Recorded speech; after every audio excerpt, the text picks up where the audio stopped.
نحمده ونستعينه ونستغفره ونعوذ بالله من شرور أنفسنا ومن سيئات أعمالنا من يهده الله فهو المهتد ومن يضلله فلا هادي له ونشهد أن لا إله إلا الله ونشهد أن محمدا عبده ورسوله فإن أصدق الحديث كلام الله تعالى وخير الهدي هدي محمد صلى الله عليه وسلم وشر أمور محدثاتها وكل محدثة بدعة وكل بدعة ضلالة وكل ضلالة في النار.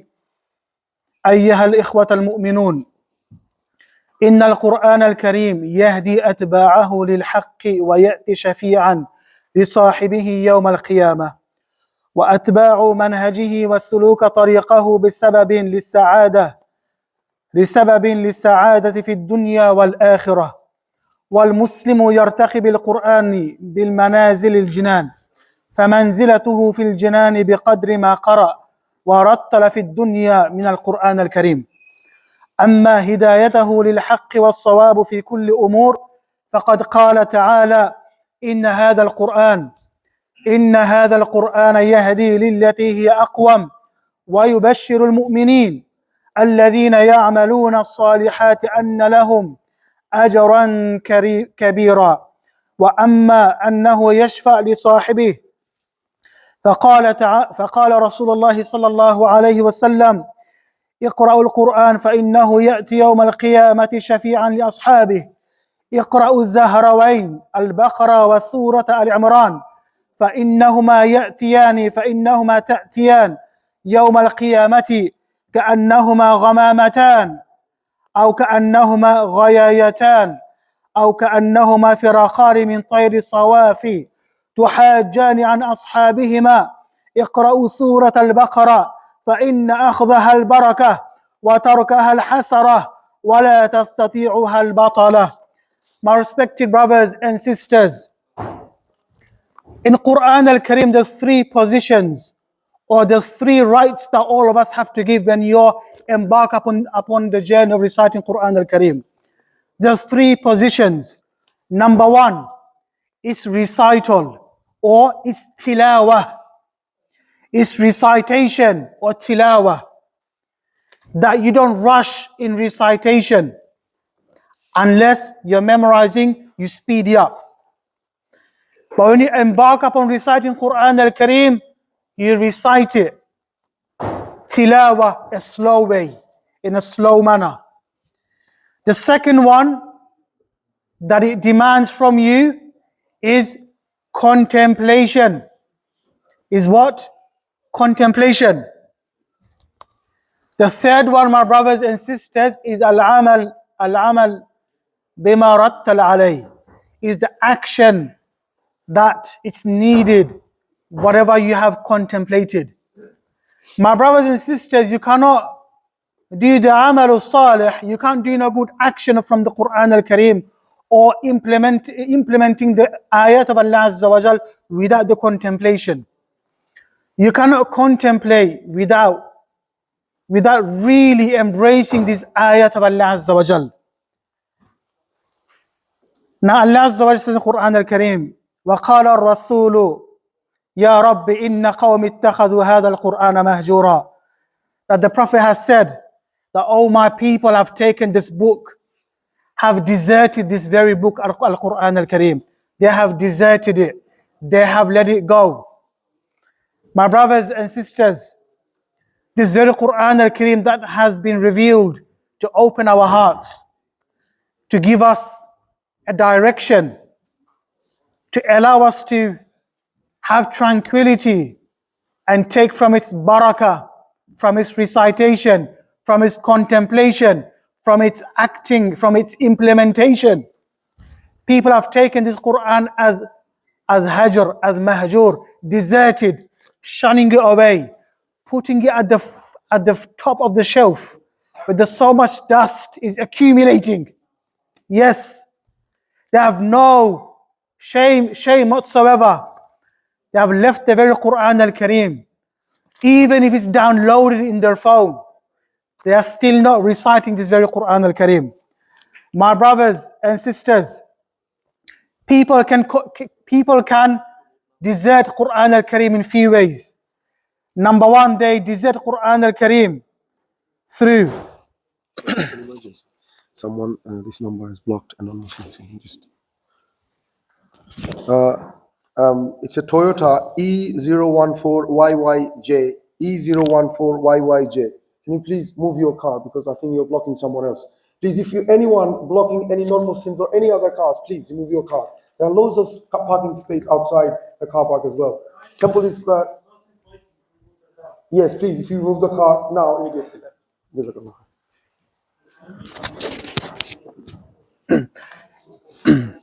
إن الحمد لله نحمده ونستعينه ونستغفره ونعوذ بالله من شرور أنفسنا ومن سيئات أعمالنا من يهده الله فهو المهتدي ومن يضلله فلا هادي له ونشهد أن لا إله إلا الله ونشهد أن محمدا عبده ورسوله. As I was mentioning, the few ways of you deserting Quran al-Kareem. One of the ways you'll realize that you have deserted Quran al-Kareem is when you live a life of uneasiness. You feel uneasy in your life. It's not going right for you. You're not feeling happy anymore. You know, anxiety, worry, stress, problems at home. My wife doesn't listen to me. My children are disobeying me. They don't care about me anymore. People hate me. That's how you know that you have deserted Quran al-Kareem. Another way you have deserted Quran al-Kareem is that you don't take shifa from it at all. You don't take shifa from Quran al-Kareem. That's how you know you have deserted Quran al-Kareem. When you go through spiritual illnesses, when your mother, when your sibling, when your daughter, when your son, when they go through spiritual illnesses, evil eye, hasad, sihr, and all these other problems, you don't go to Quran al-Kareem. You rely so much on the doctors. Yes. Subhanallah. Straight away, 111. That's what you do. When you're going through all these spiritual problems, sometimes it's just an evil eye, it's just a hasad or maybe ayn. Straight away, oh, I'm going through some issues, turbulence. I need to go to the doctors. That's how you know you have deserted Quran al-Kareem. We don't take shifa from it at all. My brothers, Quran al-Kareem, it cures psychological problems. Did you realize this? Quran al-Kareem, it cures psychological problems. This is tested. This is even myself going upon that path and seeing that people getting cured with psychological problems. This is the very Quran al-Kareem that people have deserted. My brothers and sisters, Quran al-Kareem is such a book that Jalla wa Ala, he says in Quran al-Kareem, إِنَّ الَّذِينَ يَتْلُونَ كِتَابَ اللَّهِ وَأَقَامُوا الصَّلَاةِ وَأَنفَقُوا مِمَّا رَزَقْنَاهُمْ سِرًّا وَعَلَانِيَةً يَرْجُونَ تِجَارَةً لَنْ تَبُورَ. That إِنَّ الَّذِينَ يَتْلُونَ, that those who recite Quran al-Kareem and they establish prayer, those who are talking on the left side, Allahumma barik, may Allah bless you. Please stop talking, the one on the left. إِنَّ الَّذِينَ يَتْلُونَ, the one who recites Quran al-Kareem and establishes salah, and he spends from whatever Allah has given him. He spends. He doesn't look left or right. He spends because he knows that the very wage that you hold today, it doesn't belong to you. It's an amana. It's a trust. Me and you could have easily been born in a very difficult situation, in a poor household. But he's given you wealth. He's given you money. With that money, you have opportunities. You have choices that you can make. You know, they say, oh, I don't need enough money. I'm happy with the little that I have. No, it's a wrong understanding. Many of the Sahabas, they were rich people. They had a lot of money. They said, no, I don't need much money. I said, no. Man is barakah. It's barakah. Allah just gives you money. It's not a problem for you to embark upon more. Because with money comes choices. With those choices comes happiness. Am I saying the truth or not? Yes. So if people say, I don't need enough money, you say, no, you seek Allah's bounty. You embark upon this journey. You embark upon this journey of earning this halal rizq. فَابْتَغُوا مِنْ فَضْلِ اللَّهِ. After Salatul Jum'ah, you go and make this, you look for your rizq. وَأَنْفَقُوا مِمَّا رَزَقْنَاهُمْ سِرًّا وَعَلَانِيَةً. They spend in the path of Allah Azza wa Jal secretly and openly, and both has its reward. Both has its reward. Sometimes it's not a problem you to say, you know what? I've spent, alhamdulillah, spent this much money on this charity, and I want you to be part of it. I want you to be part of it. Give, and you see the blessing. Every pound, every sterling that you get out from your bank account, it comes back to you. Am I saying right or not? It comes back to you in many folds. Then he says, Tijaratan lan tabur. It's a business that you never lose. He used the word tijara. What is tijara, my brothers and sisters? Is business. When you embark upon a business, brothers and sisters will know this. You assess its pros and cons. You look at the profit margin.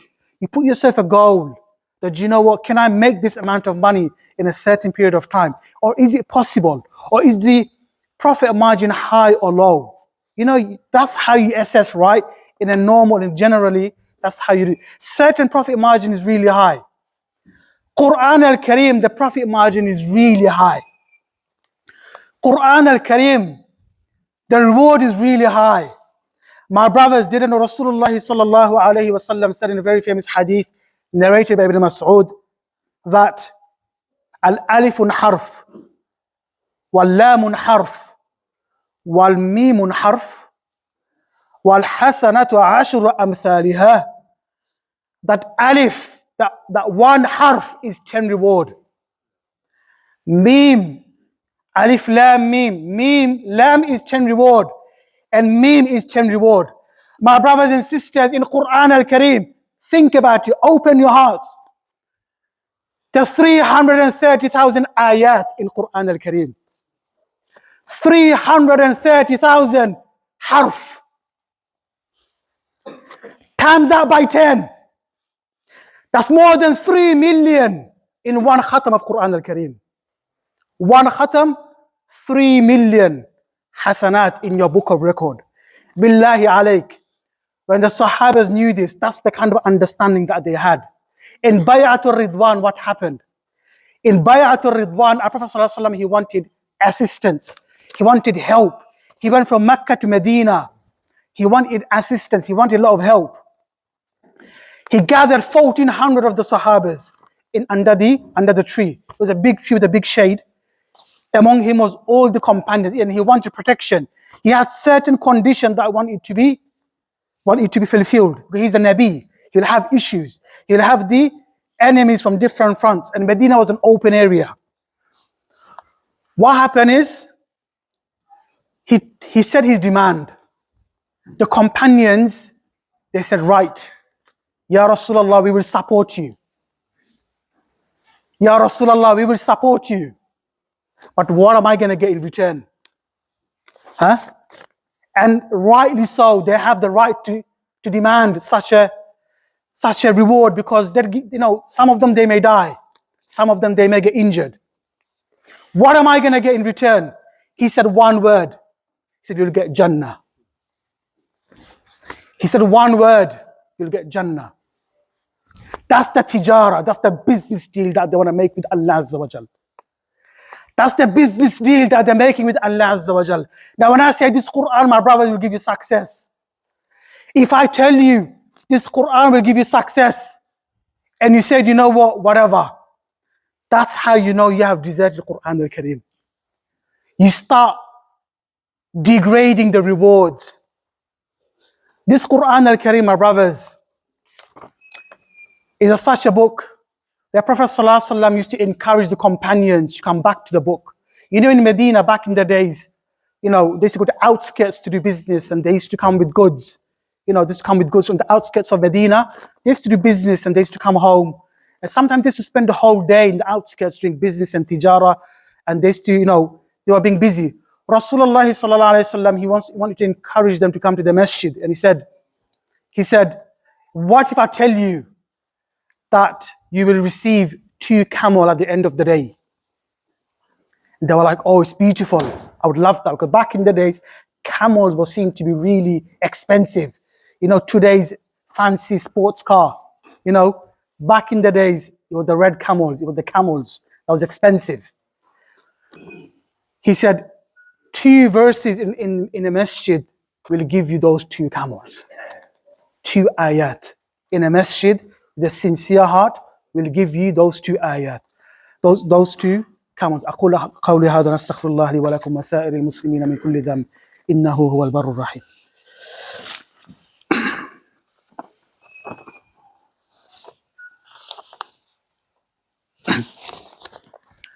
إن الحمد لله نحمده ونستعينه ونستغفره ونعوذ بالله من شرور أنفسنا ومن سيئات أعمالنا من يهده الله فهو المهتد ومن يضلله فلا هادي له ونشهد أن لا إله إلا الله ونشهد أن محمدا عبده ورسوله.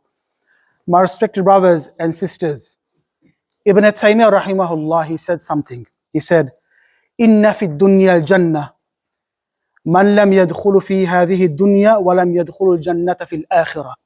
He said, in this dunya there is a Jannah. If you don't enter the Jannah in this dunya, then you're never going to enter the Jannah in the hereafter.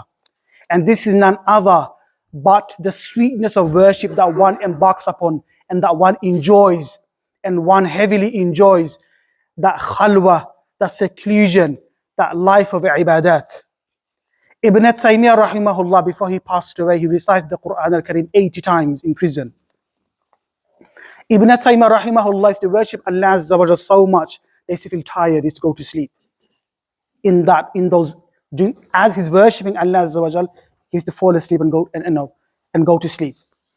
Ibn Taymiyyah rahimahullah, in one sitting, he used to be able to write a whole book. Ibn Taymiyyah rahimahullah, he says that in this dunya there is a Jannah. And Ibn Taymiyyah rahimahullah, he says that the na'im of this dunya, the pleasure of this dunya is through worship.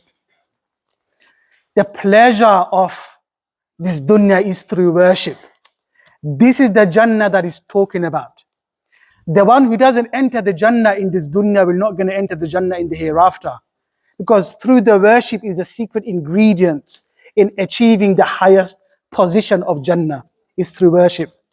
You're never going to understand worship, my brothers and sisters, unless you embrace your Lord with an open heart and enter that gate of worship. A person who has tasted the sweetness of Iman, he never leaves Islam, billahi alayk.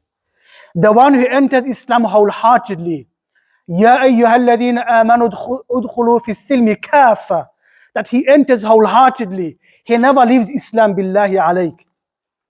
People in our deen, they leave the deen like anything, they mock the religion like anything. They have no haya within their deen. But in our Islam, it's something that is unique, that is something that is beautiful. For this reason, Allah Azza wa Jalla said in the Quran al-Karim, من عمل صالحا من ذكر أو أنثى وهو مؤمن فلنحيينه حياة طيبة ولنجزينهم أجرهم بأحسن ما كانوا يعملون.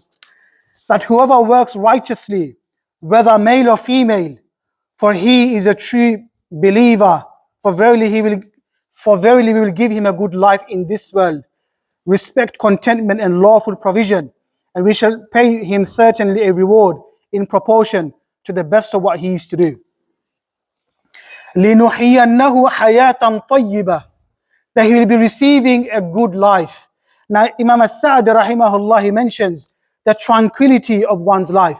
When he means hayatan tayyibah, it means tranquility of one's life. It doesn't mean Allah Azza wa Jal will gonna give you so much of wealth. No, because Allah Azza wa Jal in front of his eyes, he doesn't see this world to be very significant. Okay? He doesn't see this thing to be very amazing, very beautiful. Because if he can describe this hayatul dunya of a wing of a mosquito, then in the sight of Allah Azza wa Jal, it doesn't really mean anything.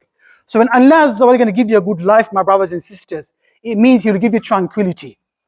Allah is going to give you tranquility. He will give you sukoon, a good life among your own family members. He will give you a good life where your wife listens to you and you go home. Isn't that beautiful? Isn't that beautiful? When you go home, your children, alhamdulillah, Allahumma barik, they're doing the homework on time. They don't get told off by the school teachers. They are good at home. You know, they are good boys, they're good children.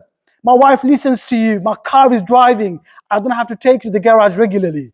You know, this is hayatan tayyiba, right? The little money that you have, you're happy, you're satisfied. Or the big money that you have, you're happy, you're satisfied, and you spend in the path of Allah Azza wa Jal. This is the hayatan tayyiba that me and you have to reach. And this is the true maradhat. That's the true joy of worship and you coming into the deen full-heartedly. Billahi alayk. Many brothers, even till today, they find it really hard to recite Quran al-Kareem.